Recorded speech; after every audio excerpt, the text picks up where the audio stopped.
Sa lahat ng ating pinagdaanan, sa panahon ng pandemya at kalamidad, tayo ay kumapit pa rin sa isa't isa. At buong tiwala ninyong ipinakita ang inyong suporta sa serbisyo at paglilingkod namin sa paghahatid ng tamang balita at impormasyon, tulong na galing sa aming puso. Kaya naman, sa latest survey ng Kantar at Nielsen, nangunguna ang mga himpilan ng RMN sa buong bansa. RMN, Number 1 sa Luzon, RMN, Number 1 sa Visayas, RMN, at Number 1 sa Mindanao. radyo ng buong Pilipinas. Buong karangalan ng mga radyoman ng RMN Networks ang maglilingkod sa inyo. Maraming salamat, RMN. Number 1, number 1. Wala nang iba. Radyo mo nationwide. Ito ang DXMY.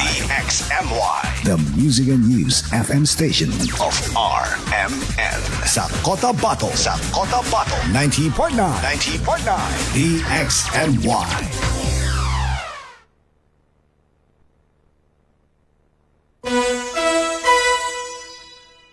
Oras sa Pilipinas, sa DXMY ganap ng alas 5 na po ng umaga. Tatak RMN.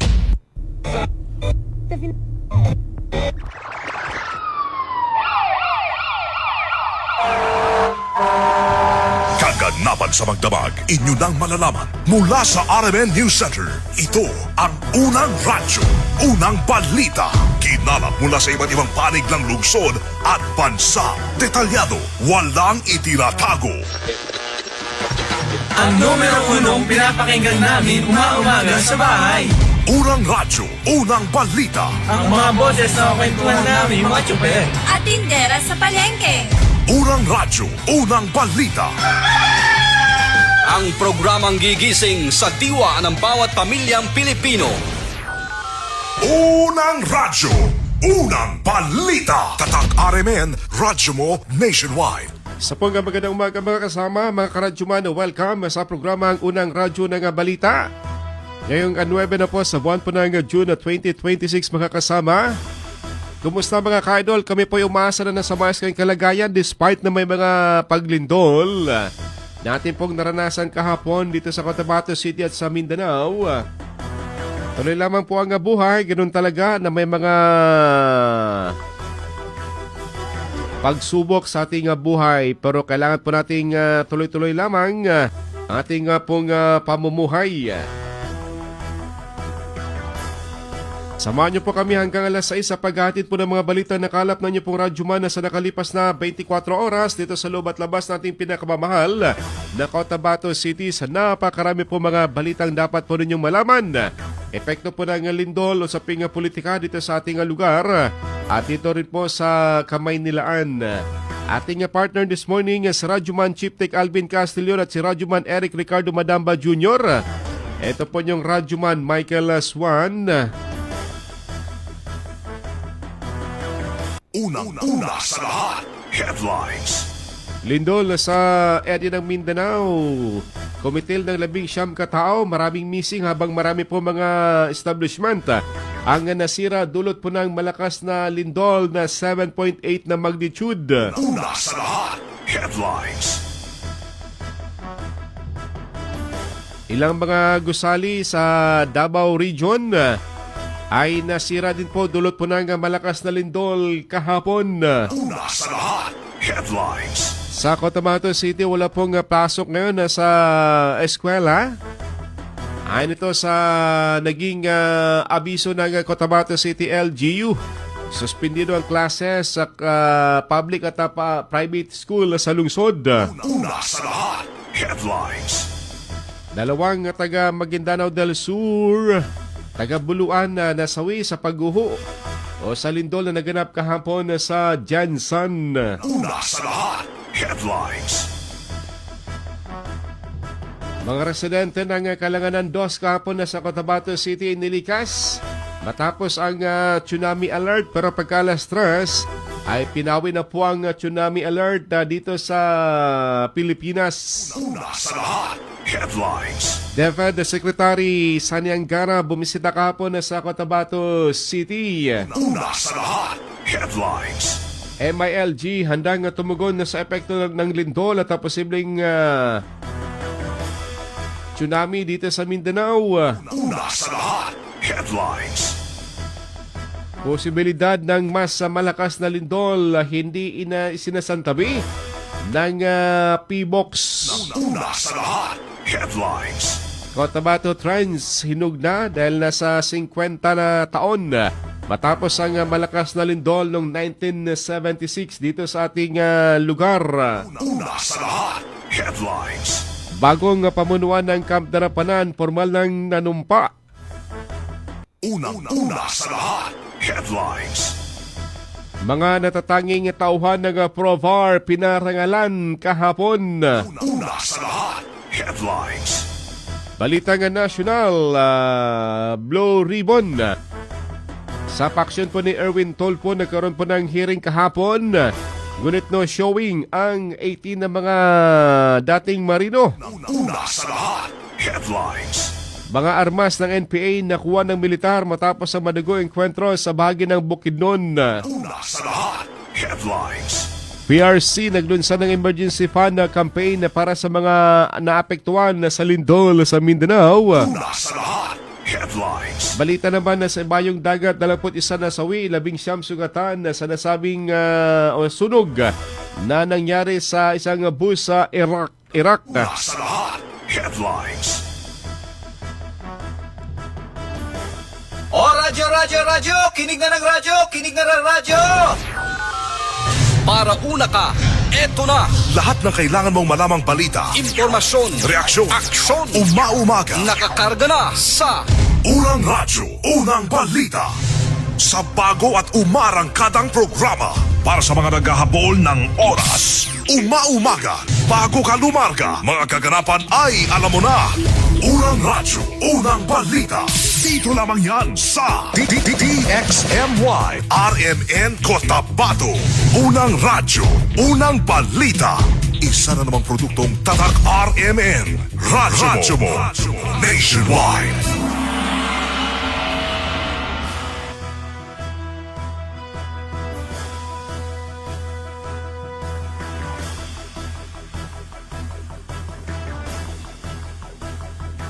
Muli isang magandang umaga mga kasama, mga karadyoman, welcome sa programang Unang Radyo ng Balita ngayong araw po ng Martes.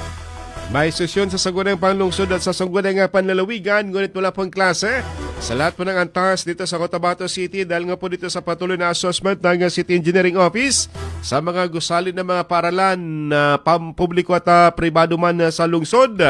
Dulot po ng 7.8 na magnitude na lindol kahapon. Para bang kakaiba yung opening ng klase kahapon ha? Una, malakas ang ulan kahapon ng umaga. Pagka pasado alas 7:37, ayun na yung lindol natin pong naranasan na kung saan ay napakalakas na lindol. Malakas dahil sa nakalipas na mga lindol natin naranasan, di ganun kalakas. At grabe yung pinsala na nangyari dyan sa bahagi po ng Sarangani sa Jensan, bagay dito sa bahagi po ng Davao Occidental. Katabi lamang po ng Sarangani Province at dito rin po sa bahagi ng Davao area, Davao del Sur. Dahil yung lindol ay sa bahagi po ng Celebes Sea. Saan ba banda itong Celebes Sea mga kasama? Yan po ay unahan po ng Sulusi mga kasama. Yung bahagi po ng Celebes Sea, boundary po ng Indonesia at Pilipinas. Diyan po tumama yung epicenter, yung lindol kahapon. At dito rin po sa atin, sa Cotabato City, talagang ulan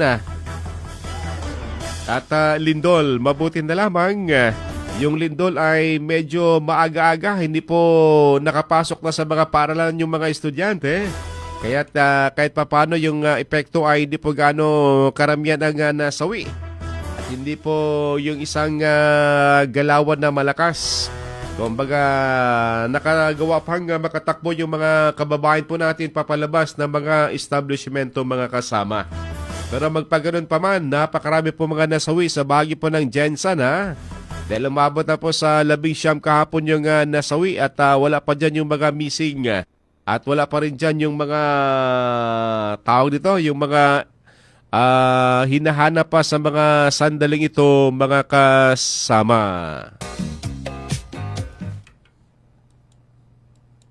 Kaya tuloy sa ating buhay, ganun talaga sa mga pagsubok natin pong nararanasan, mga kasama. Dumako tayo sa detalye po nating balita, mga kasama. Umabot na nga po sa 19 mga nasawi dito sa bahagi ng lindol na naganap kahapon dyan sa bahagi po ng General Santos City, na isa ito sa mga napuruhan na mga syudad dito sa Mindanao, at kasama dyan itong bahagi po ng General Santos City. Ayon sa pagsusuri ng Office of the Civil Defense kahapon, kung saan ay tumungo na po sila sa Jensen, kasama po dito ang DOH at ang DPWH para inspeksyonin ang mga gusali at tignan ang epekto po ng lindol sa bahagi po ng General Santos City. 19 na hindi nakaligtas doon sa lindol. Again, this is for verification and validation ng ating management of the dead and missing cluster. Doon po sa 19 na bine-verify natin, ang 16 po nito ay nanggagaling sa Region 12 sa SOC Sargent, at ang 3 po ay nanggagaling sa Davao Region. We are trying to get the information if some of these ay meron din kasing naiulat na galing sa or dahil sa landslide. Diba? So karamihan doon ay mga dahil sa rubbles, and then yung iba po ay sa landslides. Kunin lang namin yung detalyeng yun. No? Meron din pong naiulat na 134 na injured na mga kababayan natin. Pero again, we see this as an initial data. No? Initial report pa lang ito. Hindi pa ito yung kabuuan. And then meron pong... What the fuck? Yan yung OCD, mga kasama, sa kanilang ginawang assessment kahapon sa nangyaring lindol sa Jensen at dito sa area po ng katabing mga probinsya sa Sarangani at dito sa Davao area.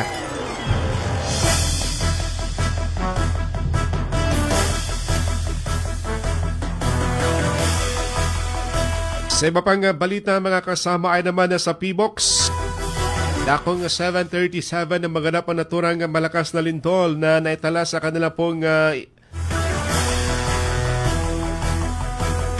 gadget, na kung saan ay nangyari po ito sa karagatan sa bahagi po ng Sulawesi. Ayon pa kay Engineer Rainier Amil Bahar, nasa 7.8 magnitude na naturang lindol na kung saan tumama ang intensity 7 na lindol sa bahagi po ng General Santos City at sa area ng Sarangani Bay, na kung saan kapag ganun kalakas yung naturang lindol ay di na po makatayo. Talagang matutumba ka talaga kapag intensity 7 ang lindol. Katulad ng nangyari kahapon, marami po mga struktura ang nasira dahil nga po sa lakas ng lindol na naranasan sa bahagi po ng General Santos City. Sa ngayon, sinasabing maabot sa 19 ang nasawi. Unang radyo, unang balita.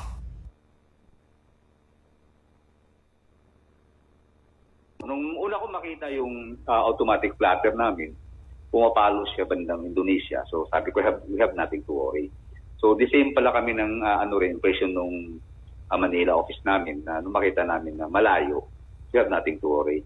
Now, as the time goes by, nagre-replot yung computer, lumalapit hanggang sa napansin namin yung mga yung mga instrumento namin na silid, pumapalo yung wave.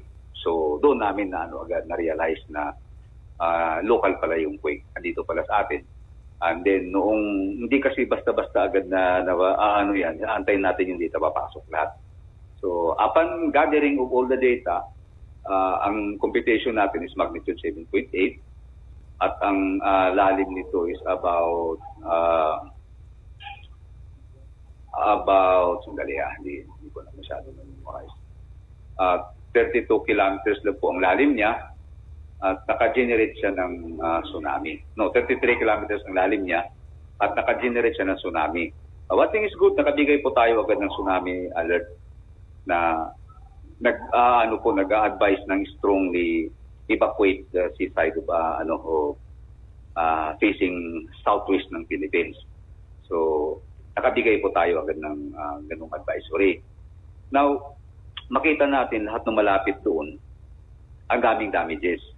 Jensan, pati hanggang Balut Island. Balut Island, may mga namatay pa ata at hindi naman bumagsak pero basag yung pantalan nila. Dito rin sa Davao Occidental, may mga damages. But ang pinaka-ano masyado ngayon is ang Jensan, including mga malls na nasipagbagsakan, mga business establishment na sipagbagsakan. So, medyo lang po talaga ang Jensan ngayon. Then hanggang ngayon, as of this time, nakikipag-meeting kami sa kanila, sa Jensan. Wala pa rin power supply. Hindi namin makulit-kulit yung mga data ng mga damages as well as yung kasi kumbaga we have to respect also their LGU na nagsisikap pa rin nila ma-accommodate lahat ng pangangailangan nila. Unang balita.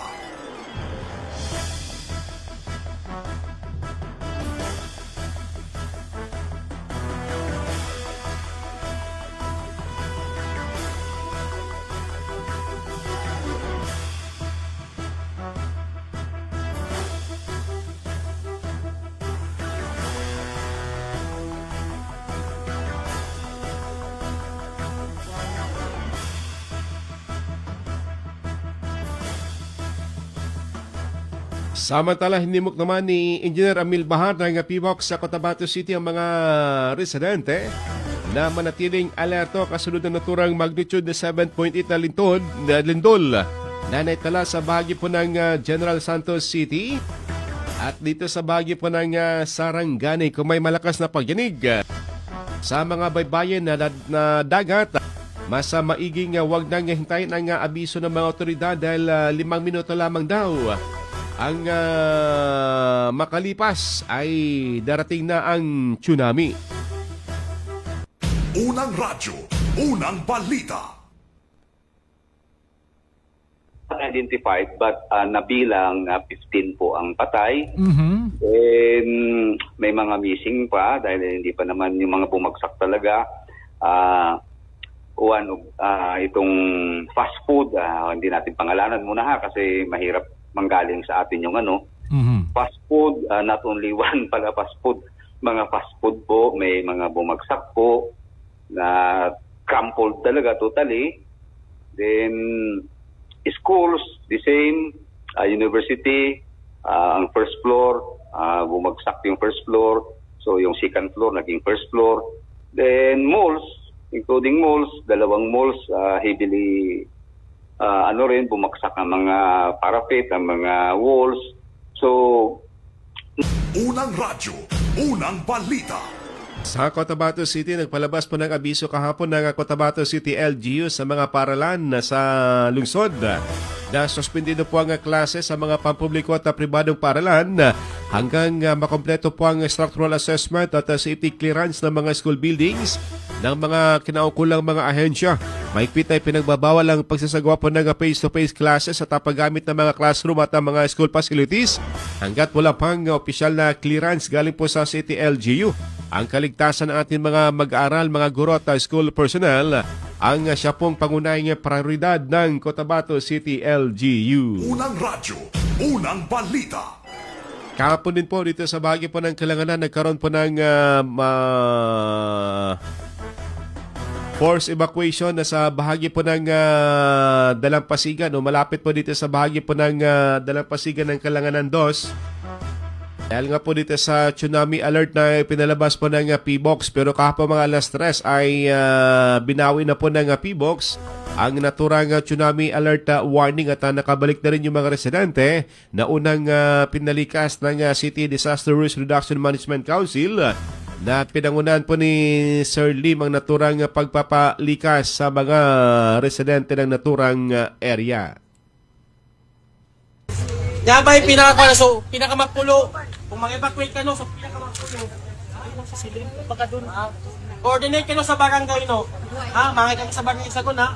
Kung sila ito po ikuha na, Kamon bitaw sa sumya kami ba? Why? Pero kami na madagal ka plan sa sumya kami. Boy, mas mapiyahin to ba? Mas mapiyahin to ba? Para makuha na.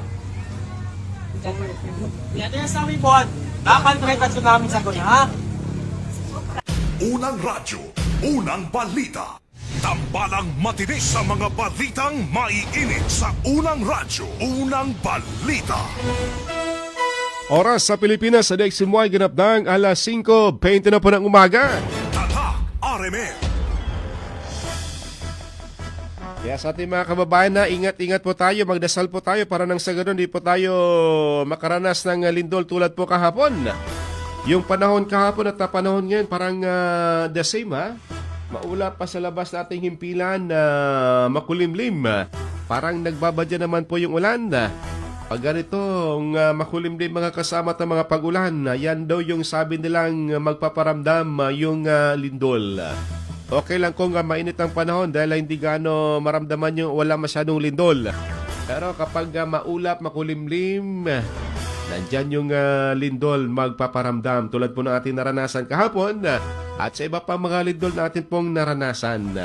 Yung sa Jensen, ewan ko kung naka-recover na ba sila dahil karamihan ay na-trauma pa rin. Kahit na wala na po yung lindol pero sila po ay nakakaranas pa rin ng mga pag-uga-uga ng lupa. Dahil kahapon di po biro ang 7.8 magnitude na lindol dyan sa Maasim at malapit lamang po sa Jensen. At yung lakas ay nasa intensity 7. Una at tumutok sa Unang Radyo, Unang Balita! Atin na po nga ito ngayon mga kasama. Report natin mga kasamang radyoman na kumala po ng balita.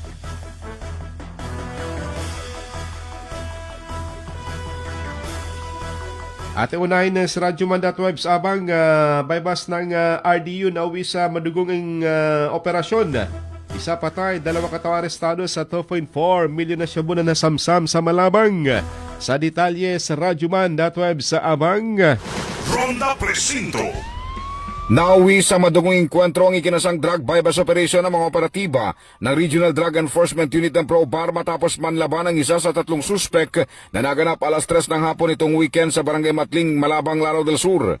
Sa ulat mula kay RDO Chief Police Major Muhammad Umbawa, kinilalang nasawi na si Alvin Tina alias Fahad, 25 anyos, habang ang mga naaresto ay sina Abdul Lidasan Maruhum, 53 anyos, at ang babaeng si Analia Mimba Adam, 40 anyos, pawang mga residente sa Barangay Poblasyon na Sultan Naga, Dimaporo, Lanao del Norte. Sinasabing mag-aabutan na ng epektos nang biglang makatunog ang mga suspek na undercover agent ang katransaksyon dahilan na nagpaputok ang mga ito na nagresulta naman sa palitan ng putok na tumagal ng di umano ng halos 3 minuto. Na-recover ng operating team sa lugar ang 5 not-tied transparent plastic sachet na naglalaman ng hininalang shabu na may timbang 362 grams na nagkakahalaga ng 2,465,680 pesos. Bukod dito, nakumpiska rin sa pag-ingat ng mga suspek ang isang Toyota Vios sa color gray na may plate number NBD 9621, isang 38 revolver na kargado ng 2 bala at ang 1,000 pesos na nakapatong naman sa 500,000 na budol money. Nasa selda na ng Malabang MPS ang mga suspek at inihanda ng kasong paglabag sa RA 9165 at RA 10591 na isasampa laban sa mga ito. Kasama mo sa DXMY 90.9 Aramen Kota Bato, Radyo Manebs Abang Tatak Arimen. Unang radyo, unang balita. Salamat .web sa balitang yan.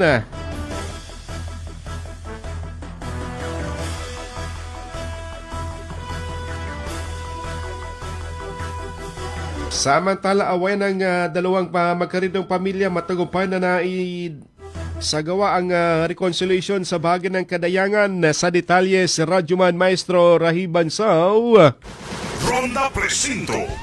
Matagumpay na pinangunahan ni MLF CCZ Chairman at Special Geographic Area Administrator MP Boots Malanga ang pag-aayos ng hidwaan ng rido sa pagitan ng dalawang magkaridong grupo sa Barangay Mudsang sa Bayan ng Kadayangan sa Special Geographic Area. Naging katuwang sa sinagawang rido settlement sina MP Muhammad Kiri Antaw, Special Geographic Area Impos Provincial Coordinator Basit Minandang, Impos Iska Kado Jimmy Yuro Adil kasama ang mga kinatawan ng PNP at militar. Kinilala ni MP Malang ang dalawang pamilyang nagkasundo kabilang na ang grupo ni Commander Joel Maliga Cemento at Commander Saddam Salasal. Ayon kay Malang, kapwa nangako ang dalawang panig na wakasana ang kanilang hidwaan upang mapanatili ang kapayapaan at pagkakaisa sa kanilang komunidad. Kasama mo sa DXMY 90.9, Radyoman Maestro Rahi, Bansa Tatak, Armen. Unang radyo, unang balita.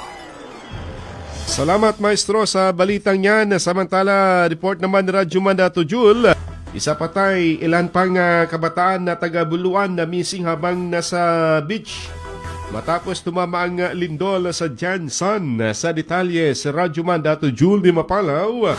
Ronda Presinto.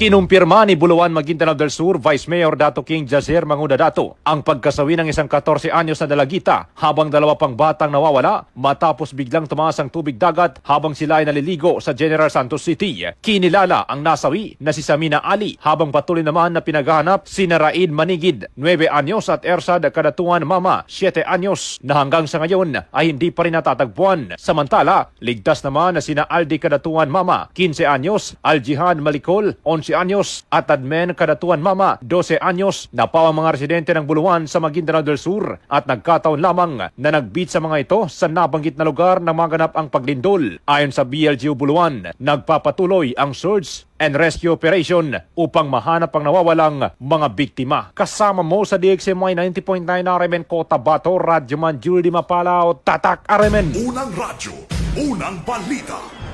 Salamat Dato Jul sa balitang yan. Samantala, nakuha natin na report naman ni Radyoman na Daisy Mangod. 214 na mga residente sa Buldon na bigyan po ng libreng birth certificate at ng national ID. Sa detalye sa Radyoman Daisy Mangod. DXMY Tatak RMN Report. Nasa 214 na individual ang matagumpay na nakapagrehistro sa isinagawang mobile free birth registration at national ID registration sa mga barangay ng Nuyo, Kalimpang at Mataya, Buldon, Maguindanao del Norte. Pinangunahan ng Ministry of Social Services and Development o MSSD sa tulong ng Japan Embassy at mga katuwang na organisasyon ang aktibidad upang mailapit ang mahahalagang government services sa mga komunidad.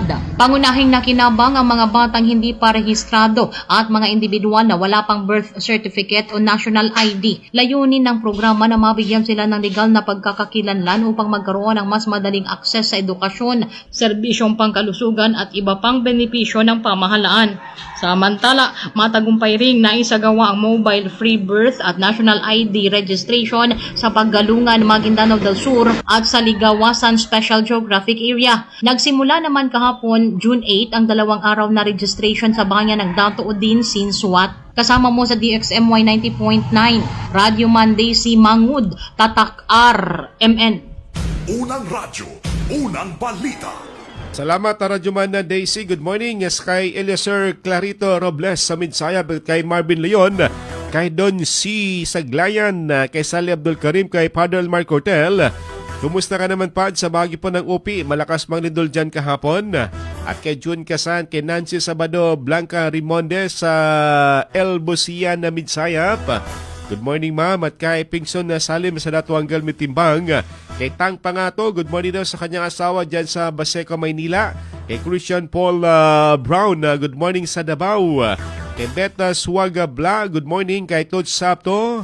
Kay Menji Esmael, good morning ng Barangay Leong sa Kabuntalan. Kay Marlene Porping Rosa, good morning daw sa Rosa family at sa Morphing dyan sa bagi ng Nalcana sa DBS. Kay Randy Santisas, kay Ashley Kudarat ng Damatog, kay Bayo Mukul Sumiti Bangwaya, kay Dato Tungwaya ng Purok May Alabi sa Dato Malabaran, kay Dato Uno-Oto di Maukom, good morning dyan sa bahagi po ng Dato Saudi, good morning sir. At kay Mad Sambag sa Buluan, kay Wahida o Wahabin Abbas Usman, kay Bayyara Orak Usman, good morning DX Muay, nakikinig kami dito sa Tamuntakawan araw-araw.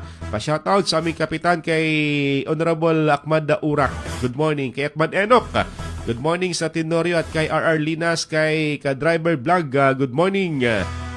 Batiin ko lang kasamaan ko sa barangay Awang sa mga workers at sa aming mahal na kapitana si Bay Sharifa Bandila Sinswat, good morning. Kay Katmar Daton Mor Shahid, good morning. Kay Ma'am Pia Garpen, kay Mama Balete RN ng Cotabato Provincial Hospital. Oras ganap ng 5:20 na po ng umaga, oras na para tayo po humigop ng Masilman Strong Coffee para may lakas tayo sa buong maghapon. Mga unang balitang kailangan mong malaman. Mga isyung huhulma sa inyong kaisipan. Unang radyo, unang balita. Unang radyo, unang balita. This time check is brought to you by Tang. Himo ang ganado ang pagkaon with Tang.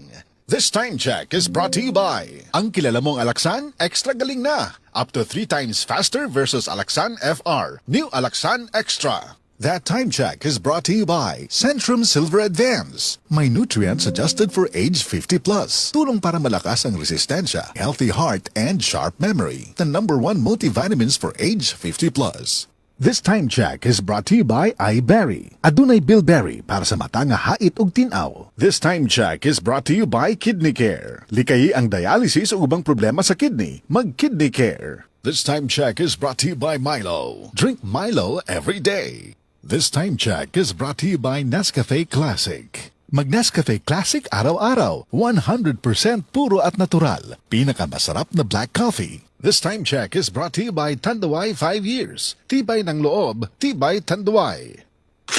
Ano ba yan? Isa pa nga.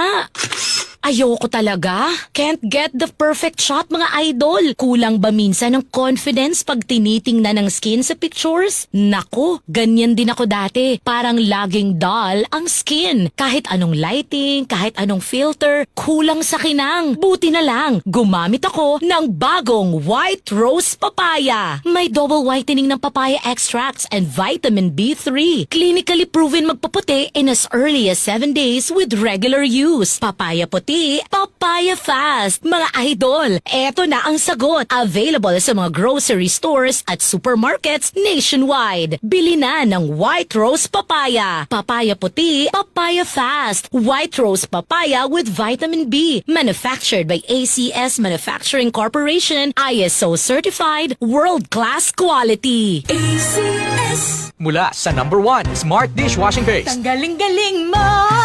Smart dishwashing paste ko.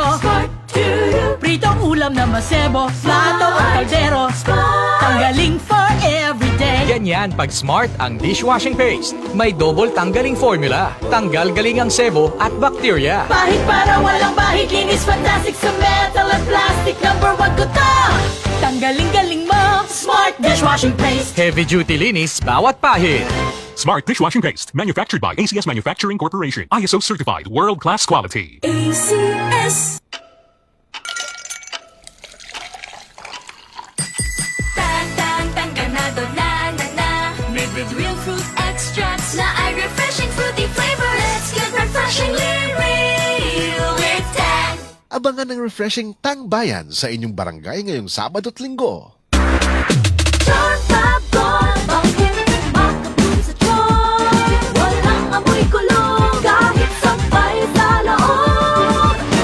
Charm Fabric Conditioner with Bloom Fresh Technology. May antibacterial na at ka-bloom sa bango ang damit. Charm Fab Gold, makabloom sa charm.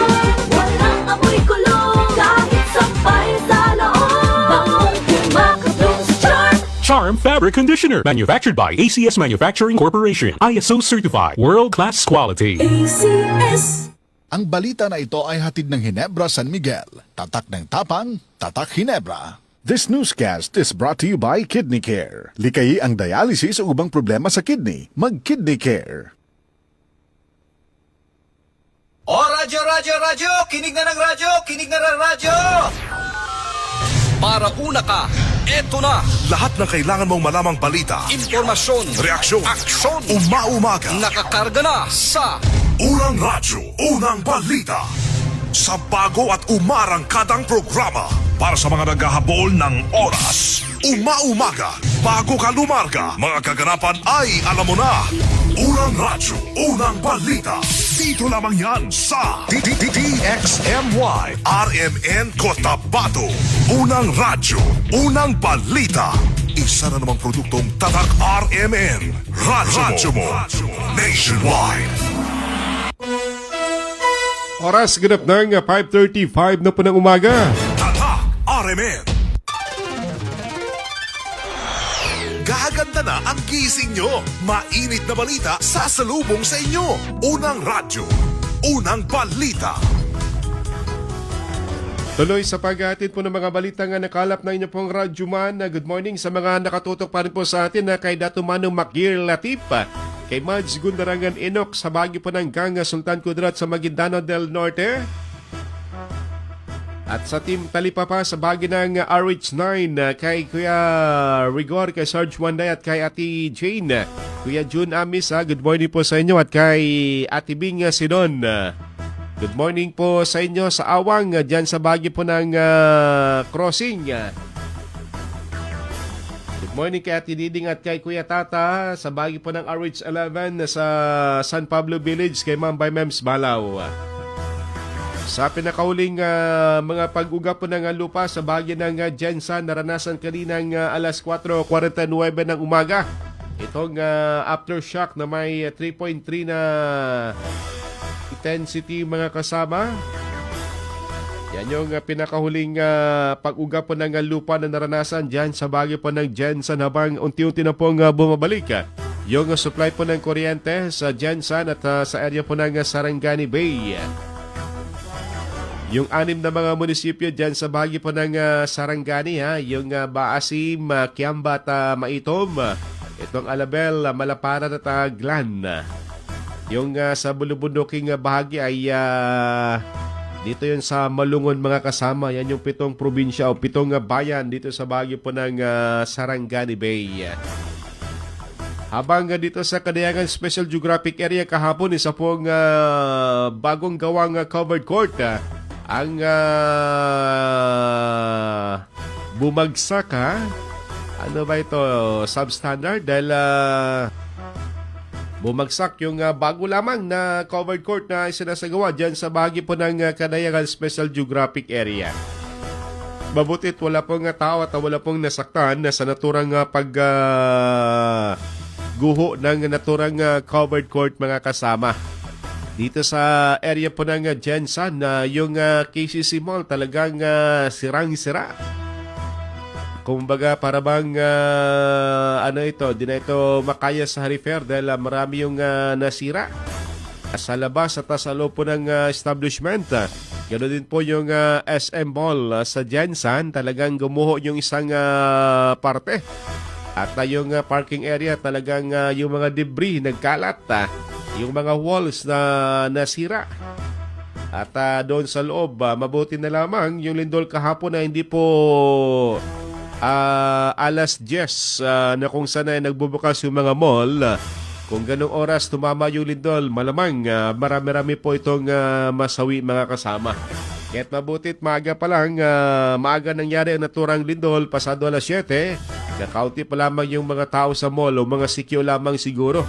Pati yung airport po ng Jensan, di po nakaligtas sa pinsala po ng lindol. Unang radyo, unang balita. Diyan sa bayan po ng Dato Saudi ang Patuan sa Maguindanao del Sur, nagkabitak-bitak din po yung pader at ang sahig ng executive building po ng Dato Saudi ang Patuan na kung saan ay ito po'y aabandonahin muna ng lokal na pamalaan. Ayon kay Mayor Dato Basir Banjo Otto, sila po'y hanap muna ng lugar para sa pansamantala po nilang oopisinahin. Dahil nga po dito sa nag-crack at marami pong mga bitak-bitak sa naturang gusali na kung saan matatagpuan din po ang accounting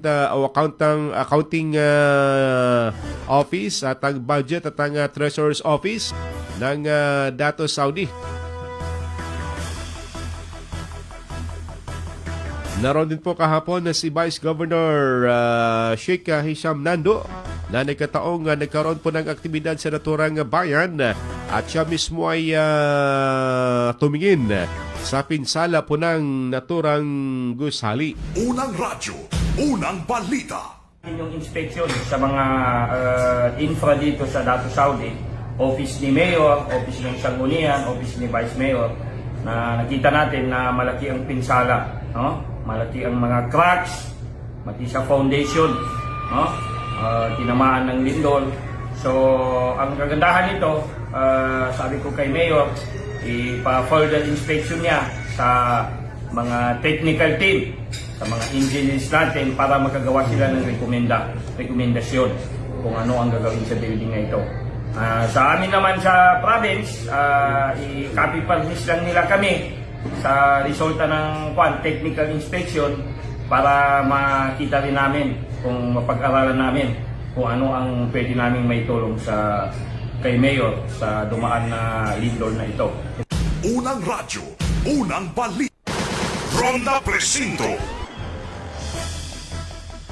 Samantala, nagpasalamat naman na si Mayor Dato Basir Banjo Otto sa pagtingin ng pinsala ni Vice Governor Sheikh Hisham Nando.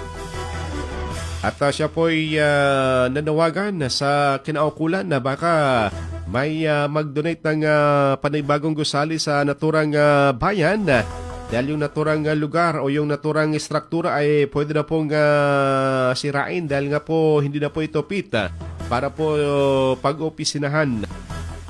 Dahil nga po sa maraming crack at delikado kung sakaling may mga aftershock, baka ito po ay guguho. Unang radyo, unang balita.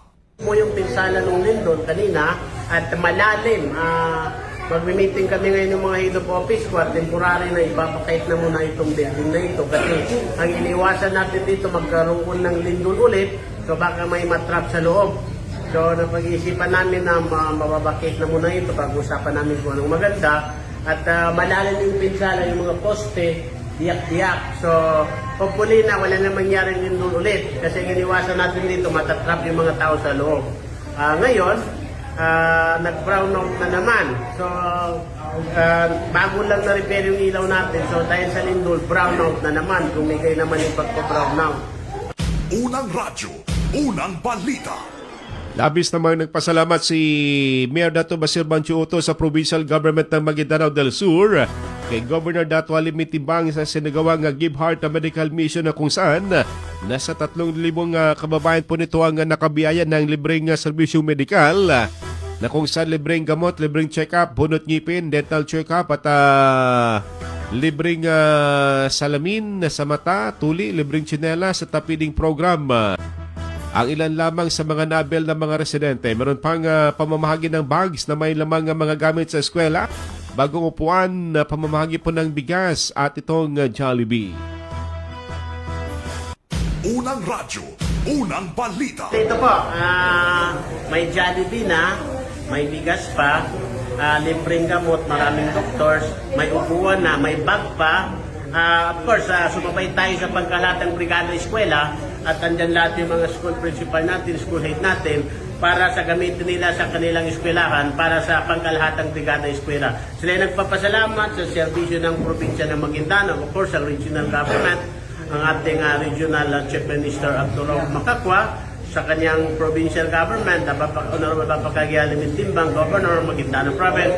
Of course, tayo dito sa bayan ay lubos-lubos natin nakikita yung kampante ng bawat isa sa mamamayan natin. Masaya sila sa ginagawa natin na serbisyo para sa bayan. Isa sa mga Unang radyo, unang balita. Tambalang matinis sa mga balitang maiinit sa unang radyo, unang balita. Oras sa next mo ganap ng 5:44 na po ng umaga. Tatak RMN. Good morning sa mga nakatutok sa atin kay Bishop Ernie Moral sa bahagi pa ng Episcopal Diocese sa Southern na Philippines. Kumusta Fads dyan sa inyong area? Kumusta dyan sa bahagi pa ng Zamboanga? Naramdaman nyo ba yung lindol din kahapon na Bishop? Kay Father Elmar Cortel at kay Father Francis June Imperial, good morning po sa inyo. Ating balikan nyo ating mga kasamang radyoman na kumala po ng balita. Ating balikan sa radyoman.webs. Tulak droga. Arestado sa Mother Barangay Bagwa sa Cotabato City. Sa detalye sa radyoman.webs sa Abang. Ronda Presinto. Kalaboso ang isang 25 anyos na lalaking pinaniniwalang runner ng ilegal na droga matapos kumagat sa drug bypass operation ng City Police Drug Enforcement Unit o CPDU alas 6:15 kagabi sa bahagi ng Purok Masigay, Mother Barangay Bagwa, Cotabato City. Kinilalang suspect na si Henry Salik, 25 anyos, single, residente sa nasabing barangay. Nasamsam sa operasyon ang isang maliit na pakete na naglalaman ng hininalang sebo na may bigat na 0.1 gram na nagkakahalaga ng 680 pesos. Inihanda ng kasong isasampa laban sa suspect sa ilalim ng RA 9165 o Comprehensive Dangerous Drugs Act of 2002. Kasama mo sa DXMY 90.9 RMN Cotabato, Radyo Manebs, Abang Tatak RMN. Unang radyo, unang balita. Salamat at web sa balitang yan. Samantala, mamaw naman lalaros ng Ateneo na sawi matapos malunod. Sino kaya ito? Ating adakwan sa detalye sa Radyoman Dato Jul di Mapalaw. Ronda Presinto. Kinumpirma ng Ateneo de Manila University ang pagpanaw ng kanilang student athlete na si Rene Clert Baterbonia, isang umusbong na basketball player na kinilala bilang Most Valuable Player o MVP ng 2025 palarong pambansa. Ayon sa report, nasa isang team building activity sa isang beach resort sa Dipakulaw, Aurora Province si Baterbonia nang mangyari ang insidente. Kahapon ng hapon kung saan siya ay naiulat na nalunod kasama ang isa pang individual. Ayon sa pamuno ng naturang paralan, nagdulot ng matinding lungkot sa kanilang komunidad ang biglaang pagkawala ng kanilang atleta na kilala si Baterbonia sa larangan ng basketball matapos itanghal bilang MVP noong 2025 palarong pambansa at kamakailan lamang ay muling naging tampok bilang bahagi ng Davao Eagles competition ng 2026. Nagpaabot naman ng pakikiramay ang Ateneo sa pamilya at mga kaanak ng yumaong atleta habang patuloy na iniimbestigahan ang nasabing insidente. Kasama mo sa DX.9 RMN Cotabato, Radyoman Julie Mapalaw, Tatak RMN. Unang radyo, unang balita. Salamat Dato Jul sa balitang yan. Balikan natin sa Radyoman na Maestro. Sa kanyang report mga kasama.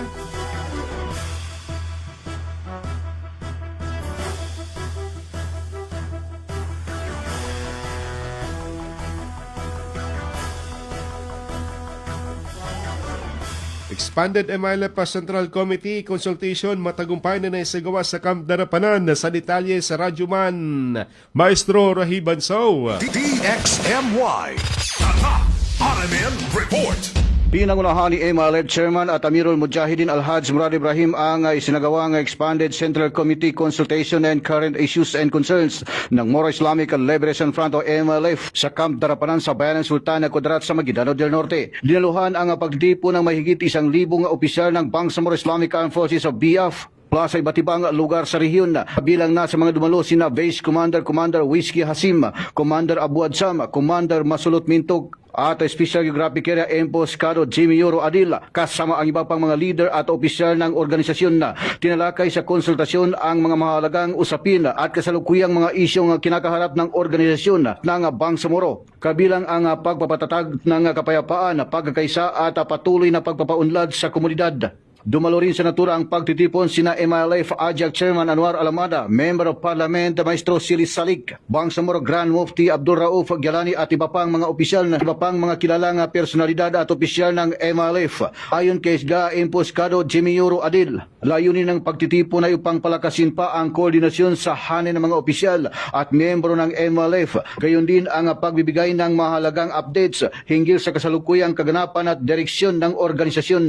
Naging matagumpay ang pagtitipon at nagsisilbing daan upang higit pang mapagtibay ang pagkakaisa at kooperasyon ng mga leader at miyembro ng More Islamic Liberation Front sa pagsulong ng kapayapaan at kaunlaran sa Bangsamoro. Kasama mo sa DXMY 90.9, Radyoman Maestro Rahi, Bansa Tatak, Armen. Unang radyo, unang balita. Salamat Maestro sa balitang yan. Balikan natin sa Radyo Monday si MILG na kalob ng pinahusay. Nakasanayan sa dokumentasyon sa barangay at SK Secretaries. Sa detalye sa Radyo Monday si Mangod. DXMY. RMN Report. Patuloy na pinalalakas ng Ministry of the Interior and Local Government o MILG ang pamamahala sa antas ng komunidad sa buong Bangsamoro Region sa pamamagitan ng matagumpay na pagsasagawa ng Documentation Skills Enhancement Training para sa barangay at sangguniang kabataan secretaries. Ang capability building activity ay nagtipon ng barangay at SK secretaries mula sa iba't ibang local government units sa Maguindanao del Sur, Maguindanao del Norte, Lanao del Sur, Basilan, Tawi-Tawi, Special Geographic Area o SGA at Cotabato City. Layunin nitong palakasin ang patuloy na advokasya ng MILG sa pagbibigay kakayahan sa mga lokal na opisyal sa pamamagitan ng mahahalagang kasanayan sa pamamahala at epektibong pamumuno sa antas ng barangay. Isinagawa sa ilalim ng Bangsamoro Barangay Newly Elected Officials o BB-NEO program. Binigyang diin ng naturang pagsasanay ang mahalagang papel ng mga barangay bilang pangunahing frontline institutions na siyang responsable sa pagpaplano, pagpapatupad at pagsubaybay ng mga programa at serbisyong panggobyerno sa community level. Kasama mo sa DXMY 90.9 Radyo Monday si Mangud, Tatak RMN. Unang radyo, unang balita. May tama ka sa loto. Ating isilipin muna resulta ng drone ng PCS kahapon alas 2 Wartres 206. Alas 5 naman 401, samantalang 9 PM naman 117. 4-digit naman alas 9 kagabi lumabas 5035. Sa milyones na pa-premyo 645 na sa 47 plus sa milyon ng jackpot prize. Winning combination 20, 27, 43, 15 na sa 414. 6 sa 55 naman na sa 45 million ng jackpot prize. Winning combination natin na 43, 50, 24, 01 na sa 07 at 15. Good morning kay Kuya Henry Unlayaw sa bahagi po ng Digos City. Kumusta Kuya Henry? Malakas din bang lindol dyan sa Digos kahapon? Kay Simbay Adam ng Tacorong City, Sukran, kay Juliet Mente Diaz, kay Norma Otto at kay Paris Abdul Rahman Impal. Sa Upper Tabiran sa area po ng Kabuntalan. Samantala, Balitang Showbiz. balikan natin sa Radyo Monday si update naman sa mga marites. Ibinahagi ni Dennis Padilla ang isang legal na dokumento kung saan naghain ng kahilingan ng kanyang anak na si Claudia na palitan ang kanyang apelyido mula Valdivia patungong Barreto. Ayon sa aktor, nananatili at hindi magbabago ang kanyang pagmamahal bilang ama. Iginagalang din niya ang naging desisyon nito kahit na umamin siyang labis siyang nalungkot. Ang pangyayaring ito ay sumunod makalipas ang 1 taon matapos siyang batikusin ng publiko dahil sa kanyang mga post tungkol sa pribadong kasal ni Claudia. Kasama mo sa DXMY 90.9 Radyo Monday si Mangud, Tatak RMN. Unang radyo, unang balita. Salamat Radyo Monday si update sa mga marites. Good morning sa bahagi po ng Apples Bulaluan. Kay paring Jo Marie Abrera, good morning sa RH2. At kay Kagawa Tulundato Dats Piang. Susunod na sina Radyo Man SM Erwin Kabilbigan at Radyo Man Datawebs Abang sa programang Straight to the Point. Ating naging kaagapay this morning si Radyo Man Chief Tech Alvin Castillon at si Radyo Man Eric Ricardo Madamba Jr. At ito po yung Radyo Man Michael Aswan, Tatak Arimen.